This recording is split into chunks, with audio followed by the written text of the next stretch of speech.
But another question I get is sort of just bench management and how you handle that during the fantasy playoffs. Are you someone who more so is looking at a look ahead defense in the fantasy playoffs? Are you looking at running back handcuffs instead? Look, I these types of questions, I know there is not one definitive answer, but how are you just generally managing and handling your fantasy rosters this time of year? Right. You're right about it being team dependent. Like, because I've got, say, there's one team I have where I just rolled Yahtzee at running back where I've got like Tony Pollard and Jonathan Taylor's not even playing, HN, Kyron Williams, Yeah. and I forget someone else. But like, I never dealt away any of the strength because I always had like a couple of those guys hurt. And now, other than Taylor, they're all healthy. But like, I'm not going to get Royce Freeman.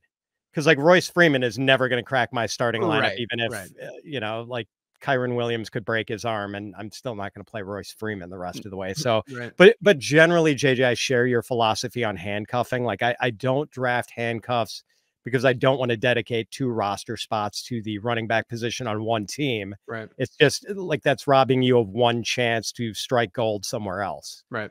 With a roster spot. So, but man, like the handcuffs, I do think around Thanksgiving time. I mean, we have a joke about this on the Fantasy Pros Waiver podcast, stuffing and cuffing season, Thanksgiving, like that's the time to go out and get your handcuffs if you need them, if it would do you good to, lock down that one team's running back position. So I'm not opposed to carrying a second defense this time of year, especially if the culture in your league is one of hoarding defenses late in the season. I know a lot of people do that.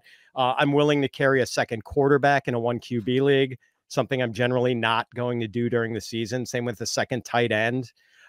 So yeah, you nailed it in saying that it's pretty team dependent. Basically, I just want to make an attempt to safeguard whatever vulnerabilities my particular team might have. Yeah, I think the culture thing is incredibly important. I do live Q&As with my Patreon every week. And one of the things that people say is, should I add this other quarterback? Because, I have quarterback X who has a bad matchup. Should I add this other quarterback off the waiver wire this week? And then they list off the quarterback's names, or they say, should I drop this guy? Let's say they had Jared Goff or something. And let's just pretend Goff has this horrific playoff schedule. And they're like, should I drop Goff for X, Y, and Z? Well, if the X, Y, and Z is Desmond Ridder and Zach Wilson, the answer to that is no, don't do that. And it's also telling me as an analyst trying to answer that question that your league is probably hoarding quarterbacks if it's a single quarterback 12-team league, right? Whereas if they're saying, hey, Matthew Stafford, Sam Howell, and they're naming all these guys who are fringe, Stafford and Howell both this week could be in great spots, but these guys who are just generally high-end QB2s, maybe even fringe QB1s that are sitting on your waiver wire, that I'm going to say, feel free to drop this quarterback who's a mid-range QB2 for those guys, because there's plenty of quarterbacks available and people clearly aren't hoarding them. The exact same logic applies for defenses, right? Where if the Rams are on your waiver wire still right now, if the Bills or the Broncos, what have you, who are in great spots in week 16 and 17, that means that teams in your league really aren't hoarding those positions. And so you don't need to necessarily prioritize that. Whereas that running backs are valuable. And if a guy goes down, if Rico Dowdle's on your waiver wire, everyone knock on wood right now because we cannot afford a Tony Pollard injury. But, if Rico Dowdle's on your waiver wire, probably makes sense to just go that route as opposed to stashing the defense. So that's a really good point with the culture stuff. Speaking of stashing, if you had one player that you would stash right now for the stretch run, and this could be injury dependent, it could be anything, who would that one player be? Well, I had one guy like this, and it was Josh Palmer. And so the whole broken index finger for Justin Herbert really wasn't part of that plan. Otherwise, I think that stash plan would have worked out really well for my lighter teams at wide receiver. Now, man, like just off the top of my head, I'm going to say Chase Brown, just because if now like he is clearly emerged as the obvious handcuff to Joe Mixon and like looks really good.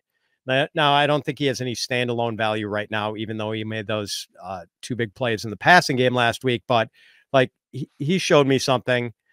He was a high performer at Illinois when he was there. Showed he could handle a huge workload. I mean, like Brett Bielema ran him into the ground his final year at Illinois. So if anything happened to Joe Mixon, he could be the guy who steps in and immediately gets 20 touches a week down the stretch. So like that's kind of a guy I'd want to have. And goodness, if I were the Joe Mixon owner, I would definitely want Chase Brown.